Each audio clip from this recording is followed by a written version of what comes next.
Come on, third.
Hello folks, welcome to the third.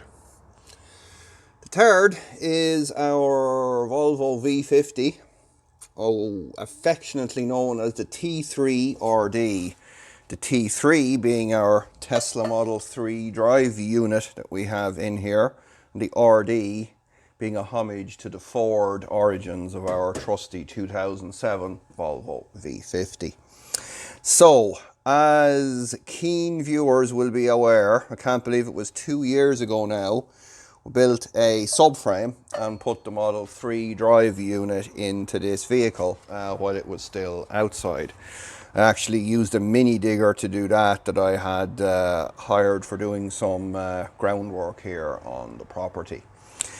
So we've got her winched in, and it's now time to start integrating our PCB project with the drive unit that's in this car so that we can actually start doing some real world testing.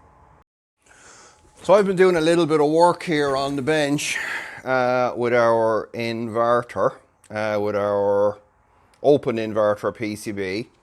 Now that we know that the inverter stage is working on the bench, it's time to go see if we can get this guy set up for going into the drive unit that's in the third. Now, unfortunately, this little guy here, which is our connector, that would normally be soldered in on the back side of the PCB there, is not going to work for us, because idiot here didn't get the footprint for this connector in the right spot on the PCB. It has to be quite accurate. So we will of course be going for a version 2 board, but until we prove out some more of the circuitry on the version 1, I'm not going to be going down that road. So what I've been doing today has been checking that we have CAN functionality here on the board. So I've got SavvyCAN set up, and let me see what we do. I've got SavvyCAN set up here, and we can connect over Wi-Fi to our, this is a CAN Wi-Fi adapter here, so we can connect to that, and we should be able to, yeah, there we go, we get our various parameters and spot values and all that good stuff coming in, and that means we have bi-directional CAN connectivity going on there, and we get bursts of frames every few seconds as it updates the web interface. So in order to connect our inverter to the drive unit and to the rest of the world, what we're going to be doing is, obviously we can't use this guy, so we're going to be soldering directly to the PCB, to the pads on the PCB, and to run it we're going to need 12 volts and ground. We're going to need CAN high, CAN low, and we're going to need 6 wires for the resolver and 2 for the motor temperature sensor. So it's not too bad. So I'm going to bodge together a bit of a loom on that, and we will then be controlling our OpenInverter board here via CAN from the Zombieverter VCU. So plan for today is I'm going to be working on the V50 to get the Zombieverter located in there and get some idea of the wiring. So stick with us. And before I can do too much here, I've got a bird's nest in here that I think it was the first spring the car was outside and I need to remove, which is unfortunately right where the VCU would be going. Don't worry, they were all perfectly fine. They headed off and did their thing. The little ones that were in there fledged. I didn't disturb them. No need to. Nature was here a long time before the cars. We'll probably be here after them too, hopefully. But by the same token, I gotta get this stuff out of here so we can work in here.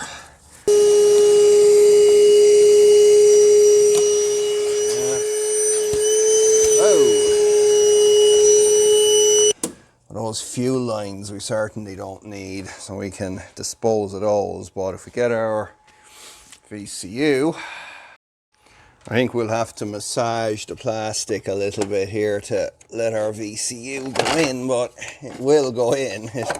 Just come on, Volvo, come on, or Ford, or whatever you are. Yeah, you'll go in there.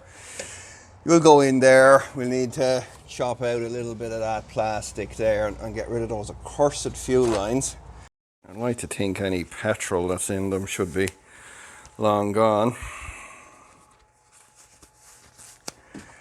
I'm sure it'll be just fine. Come on, come on. God.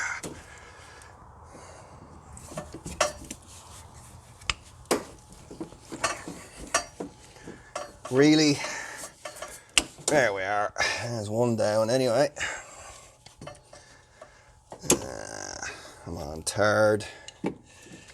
Just a little nip.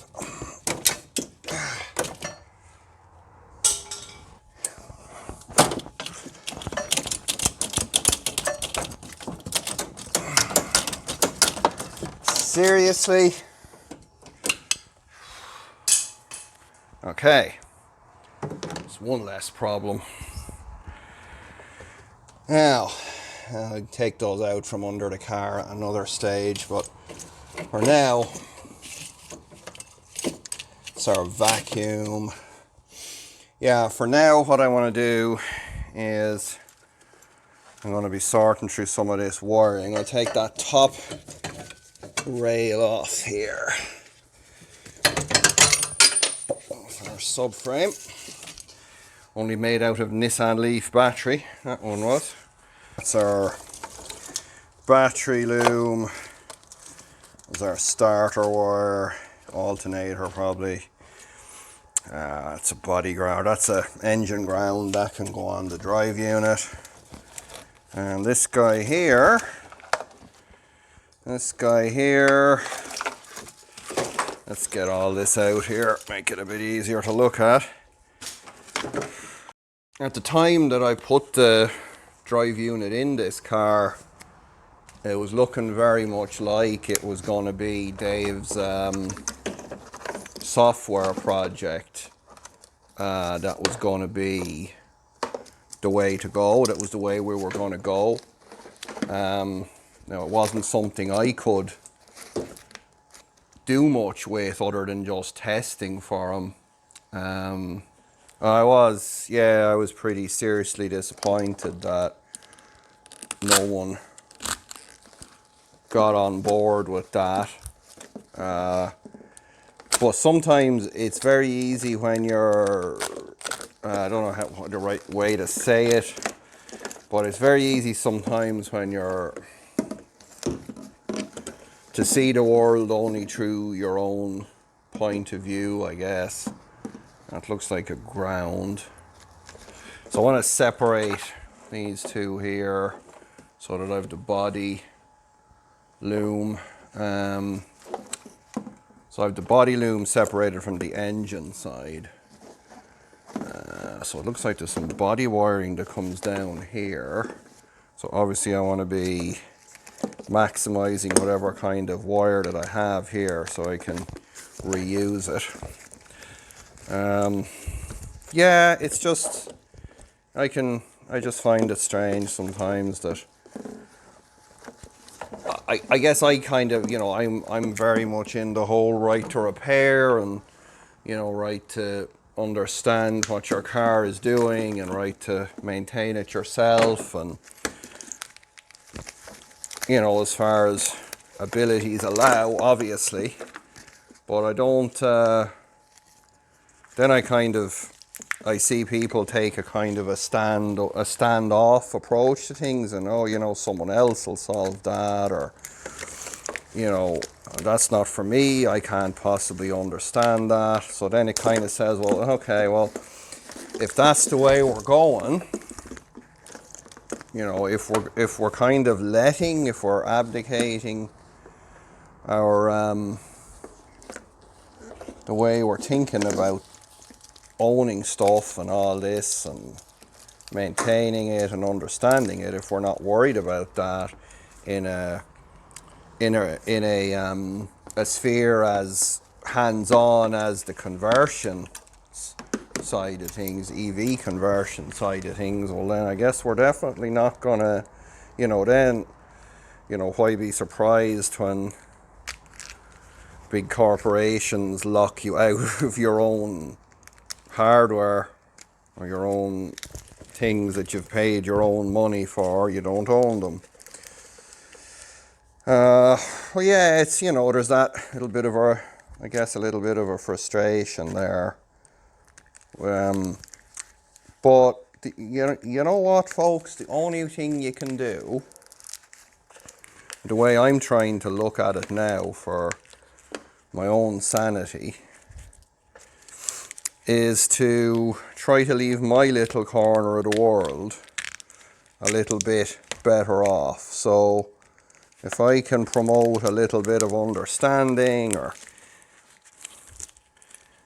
give people a little bit more agency over what they're doing through my tiny little bits of monkeying around, well then I'm very happy with that, and I'm kind of not gonna let myself get too worried about things. And as well as that, there's a great sense of enjoyment and achievement of getting something working, and also being able to share that openly, and being able to work with people that are of a like mind. And you know, I'm going to be 100% honest. Like, obviously, most people that know me know that I sell boards and kits and stuff, and yeah, that's what's paying the bills here. But all the schematics and everything for those is on GitHub. Could I make more money if I kept them closed source? Maybe. But why would I do that? When is enough? When is enough? Well, enough is a pretty simple concept to me. It's when I can do what I want to do and keep a roof over my head, keep my family safe. Other than that, what do I need? More cars. And we just wait for the prices to come down again. Never mind. I got enough cars now. I got enough projects to keep me going for quite some time. Keep me in quality video for you folks. Anyway, I'm not going to rant on anymore. I'll come back when I've got this harness a bit more stripped out. Alrighty folks, you're catching me probing around here on the ECM vehicle side wiring harness. And it's been a couple of days since we last saw you when I was stripping out the unnecessary wiring here. I spent a full day working on the CAN bus of the vehicle, specifically relating to the immobilizer function. Now, if I sound like I know something here, trust me, I don't. I know next to nothing about this particular platform, only that it is steadily growing on me. And I'm enjoying the process of, I guess, learning a new system, a slightly more modern vehicle, and so forth. So, immobilizer, okay? Often a dreaded sort of a thing for us to have to worry about, and you know, not even, you know, more germane might be the Model 3 drive unit, inverter and so forth. But in terms of our Volvo V50 here, this is the 2007 1.8 petrol.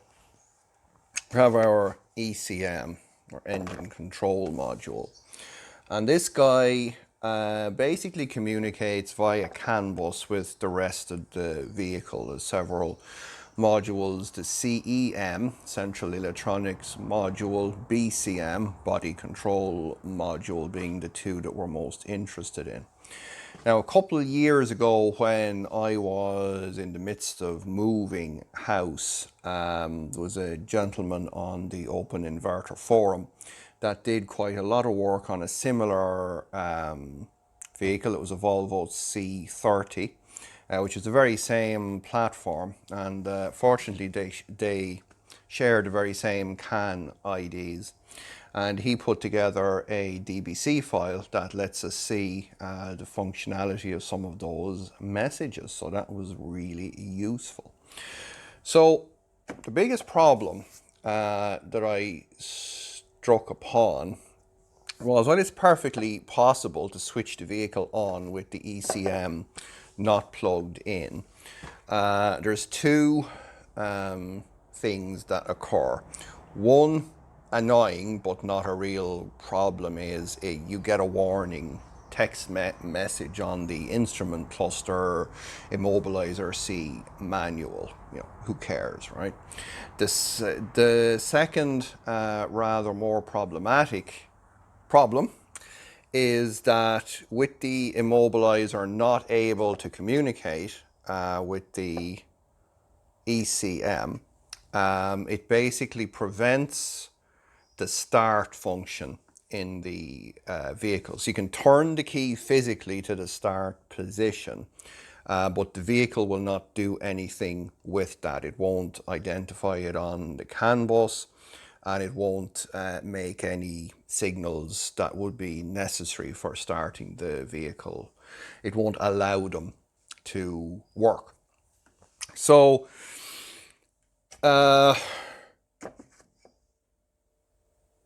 I basically set up here a very, I guess, crude kind of a setup to allow me to intercept the CAN data between the ECM and the rest of the vehicle. I have two CAN cables here. I've got one connected to the vehicle side and one connected to the ECM side.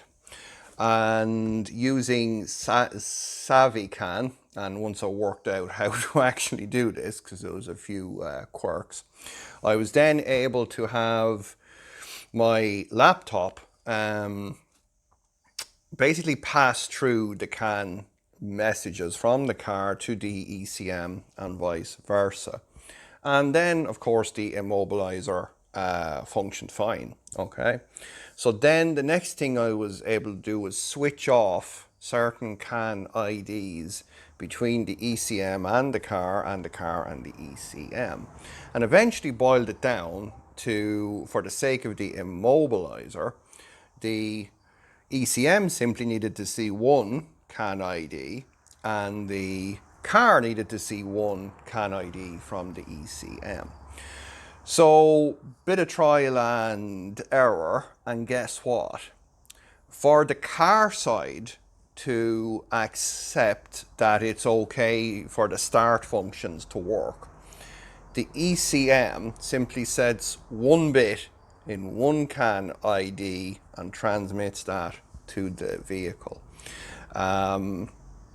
So while there is no doubt some cryptography and key sharings and all this kind of thing going on within the ECM, we don't need to worry about that. We are only interested in keeping the car side happy. So basically what I'm going to be doing now is I'm going to be connecting the Immobilizer VCU into the ECM harness and writing some code. Obviously I'm going to be creating a Volvo P1 vehicle class for the Zombie.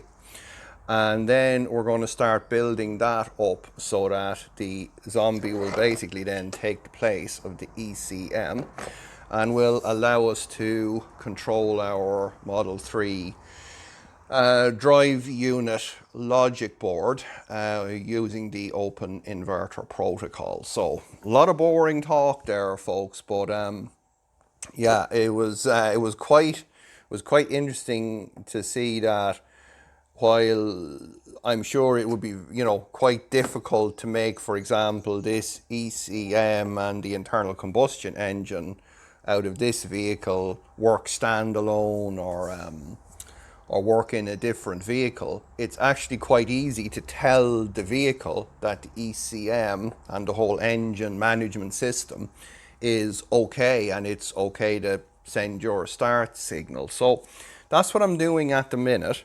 You may notice here behind me I've got not one but two laptops. On this one here I have the wiring diagram for our vehicle, obviously homing in on this A plug, which is the vehicle side ECM plug. And over on this one here then, I have the Volvo VIDA software, and that tells me what each pin and basically by definition then each wire does on our wiring loom. So I'm just probing around just to verify that I'm interpreting things the way I should be. And then we will be able to connect the Immobilizer up here and hopefully be able to start the vehicle. So once we have all that sorted out, and there's going to be a bit here because this car, this platform transmits throttle via CAN. So it's going to be quite interesting because we're going to have a vehicle class then in the VCU that takes its throttle signals via CAN instead of the two analog pins. So I'm going to probe around on this. I'm not going to bore you any more than necessary. We'll come back when we, thank you multimeter, we'll come back when we have some more stuff wired up here. So go watch some funny cat videos instead, for crying out loud. Okay, folks, so current situation is with our Immobilizer VCU connected entirely in place of our ECM, so that's not in use anymore now. Shove that out of the way. So the only connections that we have on the VCU is we have just ground on a 12 volts and CAN high and CAN low from the car, and I've just got the Savvy CAN connected here for monitoring. Now, the current situation is that the VCU is now interfacing with the car quite well. A couple more things left to do. The main one is receiving the CAN throttle command from the car into the VCU and then forwarding that to the inverter class.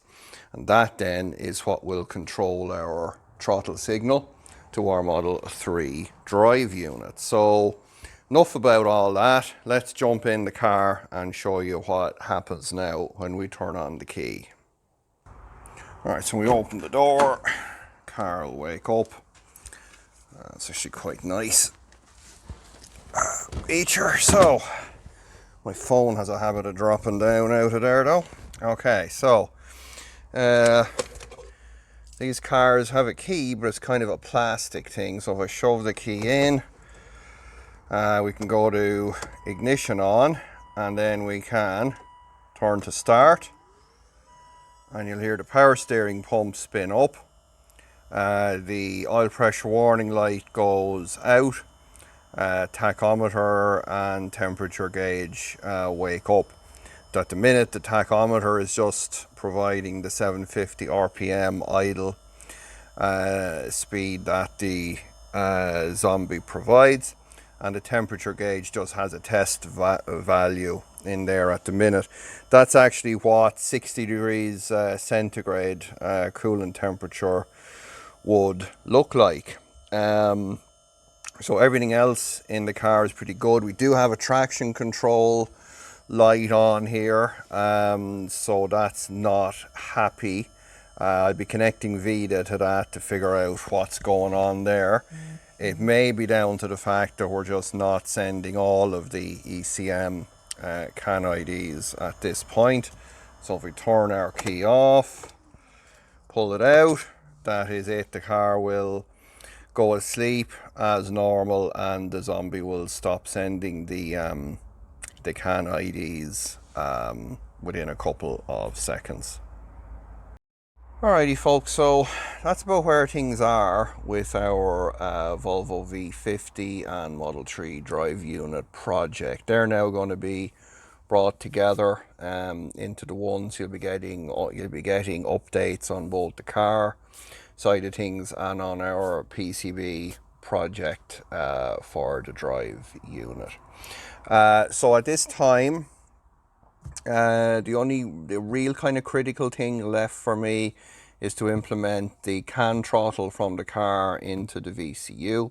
At that point then we have, I guess you'd call it a minimum viable vehicle class for the Volvo P1 that we can use to send things like forward, reverse, brake, throttle and things like that over the OpenInverter CAN protocol to our new OpenInverter board in our drive unit, and hopefully get that running closed loop and turn the wheels here on the car. So I'm going to be doing a lot of wiring on the drive unit. Got to do the resolver temperature sensor connector and that, so I'll try and get that done for you folks for the next video. But I just thought it'd be a good idea to let you see that, yeah, this project is moving along now, and we'll hopefully get some wheels turning. So until next time then folks, don't forget to give this garbage a serious thumbs down. Also do check the links in the description for Patreon and PayPal so you can avoid them.